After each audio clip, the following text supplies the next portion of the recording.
जी अस्सलाम वालेकुम। वालेकुम सलाम। अच्छा, आप यहाँ क्या कर रही हैं? दस्तरखान सेल कर रही हूँ। दस्तरखान सेल कर रही हैं? कब से कर रही हैं? मैं तो ये तकरीबन 2 साल से काम कर रही हूँ। अब यहाँ पे आके एक हफ्ता हुआ है। बसेरा मार्केट में 3 महीने किया है। जगह जगह कराची के मुख्तलिफ विजिट किया है एक शहर को। क्या वजह है, क्यों कर रही हैं? किसी की कोई करने वाला ही नहीं है। हस्बैंड बीमार है, कोई शौहर के होने का कोई फ़ायदा ही नहीं होता। सारे काम औरत के ऊपर ही डाल देते हैं। मेरा एक बेटा है 7 साल का, इसके स्कूल की फ़ीस, घर के सारे मेंटेनेंस होते हैं, राशन है, बिल्स हैं, बहुत सारे मामलात होते हैं औरत के साथ। अब हस्बैंड के ऊपर जो ज़िम्मेदारी जाती है, वो हस्बैंड एकदम वो हो जाते हैं कि हम कहाँ से करें, हम परेशान हैं, हम बीमार हैं। तो ज़ाहिर बात है फिर औरत को ही कुछ ना कुछ करके घर को लेके चलना पड़ता है, बच्चों को भी पालना पड़ता है, सारे काम तो औरत पे ही आ जाते हैं। मर्द किस बात के होते हैं? यानी कि आपके हस्बैंड आपका साथ नहीं दे रहे? साथ नहीं दे रहे, बस यही मसले मसाइल ही है। बस ये कि अभी इनका आँख का ऑपरेशन है नेक्स्ट वेडनेसडे को, तो बस यही है कि जो भी कुछ किया अपनी ज़िंदगी में, कम से कम अपनी वाइफ को इतना तो मेंटेन करके रखें अपनी ज़िंदगी में। कोई मसले मसाइल हो तो औरत किसके के पास जाएगी, कहाँ से बोलेगी, किसको बोलेगी? इसलिए मुझे अपना सारे मामला खुद देखने पड़ रहे हैं। अच्छा, मेरी बहन ये बताएं, ये कब से कर रही हैं काम आप? मैं अपने वालिद साहब के साथ 2 साल से ये काम कर रही हूँ। मेरे वालिद साहब 10 साल से ये काम कर रहे हैं। अच्छा, तो आपके वालिद साहब कुछ सपोर्ट करते हैं आपकी इस काम में, या जैसे कभी इनकम नहीं हुई है तो वो थोड़े बहुत पैसे वैसे दे दिए कुछ? अरे बात मेरे बाप ने तो कभी साथ ही ना छोड़ा मेरा। मेरे हमेशा मेरे वालिद साहब ने साथ दिया। अभी भी मैं उनसे उधार क्रेडिट में माल लेकर आई हूँ, 50,000 रुपये का कर्जे में चढ़ी हुई हूँ। बहुत सारे मामलात है, लेकिन उन्होंने कभी मुझसे कुछ बोला नहीं। 1 महीना हो गया डिले, 2 महीना हो गया डिले, 3 महीने हो गया। लेकिन ये तो बात समझ में नहीं आती कि बाप को ही सारी जिंदगी पैदा करने से शादी के बाद भी पालना होता, तो शौहर किस काम के होते फिर? सारे मामला तो इन बातों के होते हैं ना। तो कितना कमा लेती हैं आप इस काम के अंदर? मुझे तो नहीं लगता इतना ज़्यादा इसमें इनकम होगी कि आप बहुत ज़्यादा अच्छे पैसे कमा लें या बच्चे की फीस भर लें। देखिए असल में सारे मामला जो होते हैं, ये जो बिजनेस है मेरा हम लोग का, ये जो कारोबार का सीजन होता है रमजान का, ठीक है ना। उसके बाद आ जाते हैं बकरा ईद, मुहर्रम। इनमें थोड़ा सा विजिट हो जाता है, काम थोड़ा सा अच्छा सेल हो जाता है। अब ये जिस तरह का सन्नाटा जैसा माहौल है और हालात इतने संगीन जा रहे हैं, इसमें तो अभी बिल्कुल बिजनेस बहुत ज़्यादा, मेरा नहीं हर किसी का, बहुत ज़्यादा स्लो है। अच्छा, तो आप फिर भी इनकम इसकी इतनी हो जाती है कि आप घर का खाना पीना भी ना, होता है और अखराजात भी होते हैं, बच्चे की फीस जैसे आप बता रही हैं, बिजली का बिल है, आप में घर अपना है रेंट पे? मेरे हस्बैंड के नाम पे अपना है। अपना है, चलें ये तो रेंट तो बच जाता है आपका, लेकिन बाकी अखराजात इसमें निकल जाते हैं आपके? ना, बिल्कुल भी नहीं निकल पाते। नहीं निकल पाते, किस तरह पूरा करती हैं? करते हैं कुछ ना कुछ करके, अपने आप को मार मार के कहीं ना कहीं से करते हैं, वालिद साहब से हेल्प मांगते हैं, कुछ ना कुछ करके। तो सारी बात है, बच्चे को तालीम देना बहुत ज़रूरी है। ये सारे मामला मेरे बच्चे की तालीम से थोड़ी जुड़े हुए हैं, ये अलग है। मेरी ज़िंदगी के मामला, मेरे बच्चे की ज़िंदगी के मामला अलग है। लेकिन कुछ भी करना है, इसको पढ़ाना लिखाना है, मैंने भी कमाना है। तो मेरे बहन, आपकी उम्र इतनी ज़्यादा भी नहीं लग रही, तो आप कम उम्र के अंदर आप इतनी बड़ी बड़ी जिम्मेदारियां उठा रही हैं, किस तरह से कर रही हैं? बस देखिए, अब जब जिम्मेदारी पड़ी है ना, तो जिम्मेदारी तो पूरी उठानी है मुझे।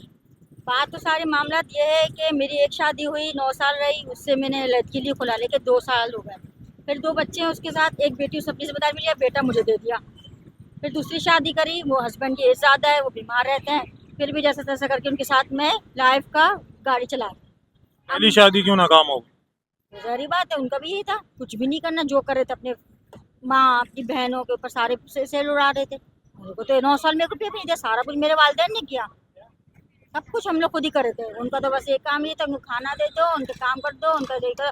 बाकी जब अब बीवी के ऊपर बारी आए, तो मैं कहाँ से करूँ, मैं क्यों करूँ, मैं मेरी जिम्मेदारी नहीं। तो खाली मर्द का काम खाली बच्चा पैदा करना होता है, जिम्मेदारी उठाना नहीं होती क्या?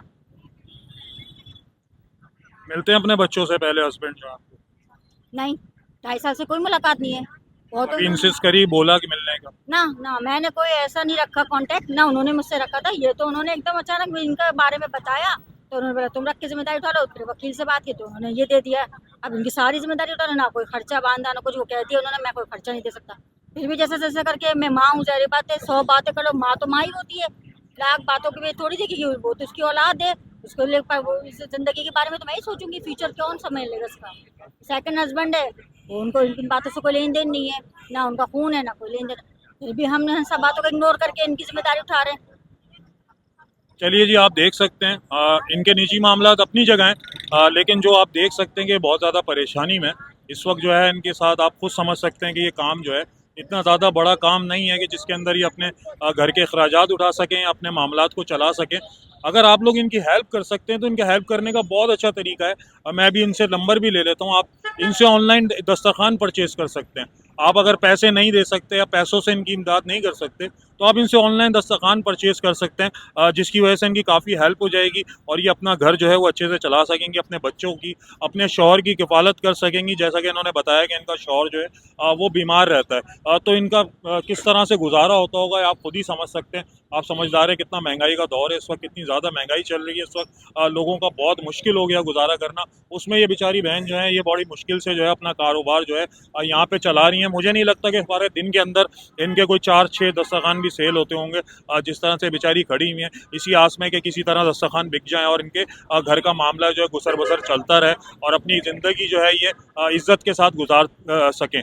यहाँ जैसे आपने देखा होगा कि कराची के अंदर मांगने वालों की बेपनाह तादाद है, तो आप उसके हिसाब से अंदाज़ा लगाएं कि ये इतनी खुददार हैं और ये वाइट कॉलर लोग हैं जो हाथ फैलाने से ज़्यादा इस चीज़ को तरजीह देते हैं कि कोई काम कर लिया जाए, मेहनत कर ली जाए और कुछ 4 पैसे अपने घर वालों के लिए कमा लिए जाएँ। तो मेरी बहन आप ज़रा बता दीजिएगा, मेरे फॉलोवर्स भी हैं और लोग भी देखेंगे कि आपको अगर कोई कांटेक्ट करना चाहे या आपकी कोई मदद करना चाहे या आपके कोई दस्तरखान ख़रीदना चाहे तो आपको किस नंबर पर रब्ता कर सकते हैं?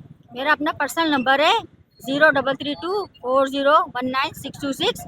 इसमें मुझे कांटेक्ट कर दीजिए। मेरा व्हाट्सएप का भी नंबर है, मेरे फेसबुक में आईडी है रबिया खान के नाम से, बेशक उसमें कर दीजिए। ये मेरे मुख्तलिफ़ किस्म के आइटम हैं दस्तरखान के, छोटे बड़े साइज़ के भी हैं, डाइनिंग टेबल शीट्स है, ट्रांसपेरेंट शीट्स है, हर चीज़ है, अप्रेंच भी है, रोटी के माल मतलब हर तरीके के। बेशक आप मेरा नंबर ले लीजिए, मैं उसमें तस्वीरें डाल दूँगी हर चीज़ की। आप जिसको जो पसंद है आप वो मुझसे कांटेक्ट कर लीजिए।